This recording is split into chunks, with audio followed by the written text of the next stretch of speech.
తెలంగాణలోనే ఏకైక సహకార విద్యుత్ సరఫరా సంస్థ అయిన సిరిసిల్ల సెస్ విలీనానికి కాంగ్రెస్ సర్కారు కుట్రలు చేస్తోంది. లాభాల్లో నడుస్తున్న సంస్థపై కక్ష కట్టింది. లైసెన్స్ రెన్యువల్ చేయకుండా నష్టాలను సాకుగా చూపుతూ ఎన్పీడీసీఎల్ ఆధీనంలోకి సంస్థను తీసుకొచ్చింది. మరోవైపు బీఆర్ఎస్ వర్కింగ్ ప్రెసిడెంట్ కేటీఆర్ ఆదేశాలతో సెస్ను కాపాడుకునేందుకు నిరసనలు తెలిపేందుకు పార్టీ శ్రేణులు సిద్ధమవుతున్నాయి.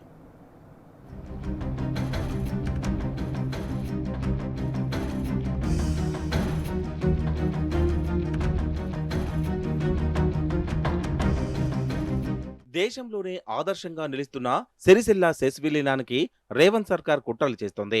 ఇందులో భాగంగానే కాంగ్రెస్ అధికారంలోకి వచ్చినప్పటి నుంచే వివక్ష చూపుతోంది. 5 ఏళ్లకోసారి చేయాల్సిన రెన్యువల్ను పెండింగ్లో పెట్టింది. గడువు ముగియడంతో తాజాగా ఎన్పీడీఎస్ రంగంలోకి దిగి సెస్ను ఆధీనంలోకి తీసుకోవడం విలీన కుట్రకు బలం చేకూరుస్తోంది.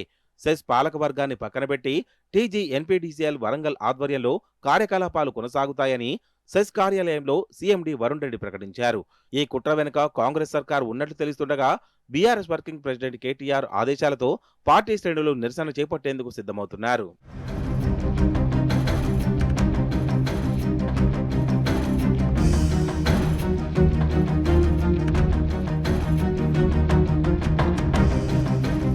తెలంగాణలోనే సిరిసిల్ల సెస్ తలమానికంగా నిలిచింది.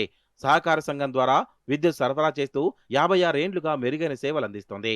దేశంలో 1960లో National Rural Electric Cooperative Association, United State Agency for International Development సంస్థలు ప్రత్యేకంగా అధ్యయనం చేసి దేశంలో రూరల్ ఎలక్ట్రిక్ కోఆపరేటివ్ సొసైటీలు ఏర్పాటు చేయాలని అప్పటి కేంద్ర ప్రభుత్వానికి సిఫార్సులు చేశాయి.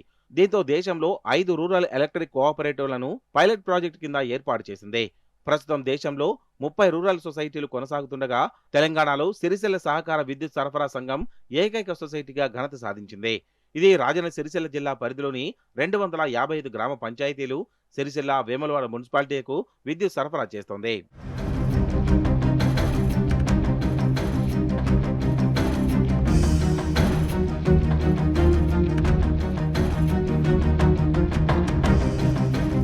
స్వరాష్ట్రంలో సహకార సంఘాలను నాటి కేసీఆర్ సర్కారు బలోపేతం చేస్తూ వచ్చింది.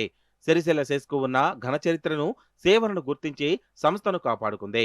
కాగా సిరిసిల్ల సెస్పై కాంగ్రెస్ సర్కార్ కక్షపూరితంగా వ్యవహరిస్తోంది.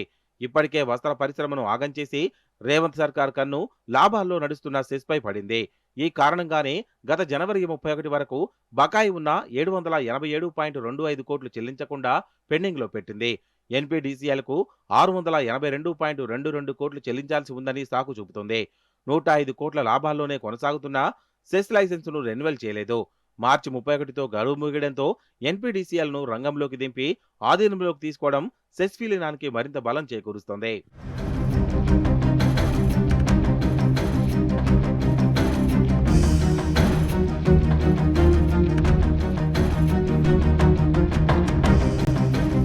సిరిసిల్ల సెస్ను కాపాడుకోవాలని, అందుకు బీఆర్ఎస్ శ్రేణులు భాగస్వామ్యం కావాలని బీఆర్ఎస్ వర్కింగ్ ప్రెసిడెంట్ కేటీఆర్ పిలుపునిచ్చారు.